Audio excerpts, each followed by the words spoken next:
Hi, I'm Marla Walker, the eCampus Coordinator for the North Kansas City School District in Missouri. I'm Andy Ross, Vice President of Global Services for Florida Virtual School.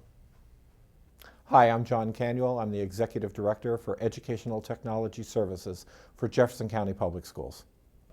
I'm Vicki Harrington, Director of Instructional Technology Integration with Fairfax County Public Schools in Fairfax, Virginia. Good. I'm Mike Folan, Project Manager in the Information Technology Department, Fairfax County Public Schools, Fairfax, Virginia. The most unique advantage to a student is that virtual learning starts bringing the right learning to our students and stretches the concept of what we can now do with technology and move through. So that's one of the greatest advantages, is I think it better meets their needs. Our virtual academy in Jefferson County Schools has been an evolution over time. We've actually had an online school, a hybrid environment that's existed for about 10 years for around 200 students. But we realized that it was never going to meet the capacity to really stretch beyond what it was. And so we set out on an initiative 2 years ago to start building a virtual academy within the district, not only as a district school, but rather than being a separate school, our virtual academy is a school that resides within the Division of Instruction. So it's really our training grounds, quite frankly, about what do we believe is best practice in education and moving. So through our virtual academy, at this time it's high school only, 9 through 12. We have a full complement of the core courses as well as electives in terms of world languages. We have Chinese, Spanish, Russian, Spanish for Spanish heritage speakers, which has been a great challenge for our district, as well as we have art, music, PE courses. So we have a well range for students to meet the needs of their online learning. It has to be technology that is robust enough. It's up 24/7, 365, which is a great challenge because traditionally in schools we're still living in that environment of a 9 to 3 and the system. So we needed a system that was robust but also was reliable. We need a system that's robust enough that can handle the wide range of learning needs, can handle flexible curriculum, adaptable curriculum, the ability for teachers to tap into different areas. In addition to that, we're looking for a learning management system that doesn't get in the way of student learning. It has to be simple enough to navigate that their focus is on the content and the learning and not necessarily worrying about how do I manage the system. eCampus is our virtual school within the North Kansas City School District. Our district is made up of about 18,000 students. We have 4 regular public high school buildings, and so our virtual school is within that. Students can take courses within the school day or outside of the school day, so it can be an additional course or it could be from within.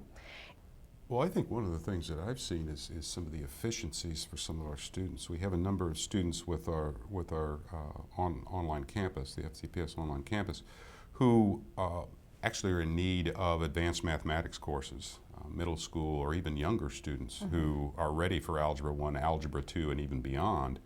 That historically, in order to take those classes, they had to miss part of the day in their traditional school because they had to get on a bus, be transported to a high school, participate in a class with high school students, wait for the bus, return back to their school. So it took a fair amount of time. What they can do now is those students simply are scheduled for math during a particular time when their normal schedule would be, and rather than getting on the bus, they stay in their school. They're in a computer lab or in the library. They participate in the class, in the office hours if it's a virtual classroom situation, and then go about the rest of their day. So transportation costs and certainly lost time for the students, and that disruption is definitely a savings there. Florida Virtual School is a state-operated, state-funded school in the state of Florida, serving kids K through 12. It is totally an online program. Last year we had about 160,000 enrollments of students in our program. This year we're expecting 250,000 enrollments, so we're growing like crazy. I think there's 3 things that make Florida Virtual School successful. One is we have very good content. It's soundly developed. We have a process in place of how to develop this and all the processes around how to manage that program. The second thing is really the instructional model. We have, all of our kids have individualized instruction. It's really very one-on-one with the teacher, and these teachers have obviously expertise in online learning and how to deal with kids online. And that combination of content and instruction is phenomenal. But the third thing is really the flexibility of the program. Our program is a year-round, open 365 days a year, 24 hours a day. Kids can enter and exit our program any day of the year, so there's no requirements there. They take their courses whenever they want to during the course of the day. They decide the pace that they want to go to in taking the instruction as well. So this flexibility is very student-oriented. So between content, instruction, and student flexibility, I think we have a good combination. Many people think of Fairfax County as a very affluent county, and we are, but we are very diverse, like many of the divisions within our country today.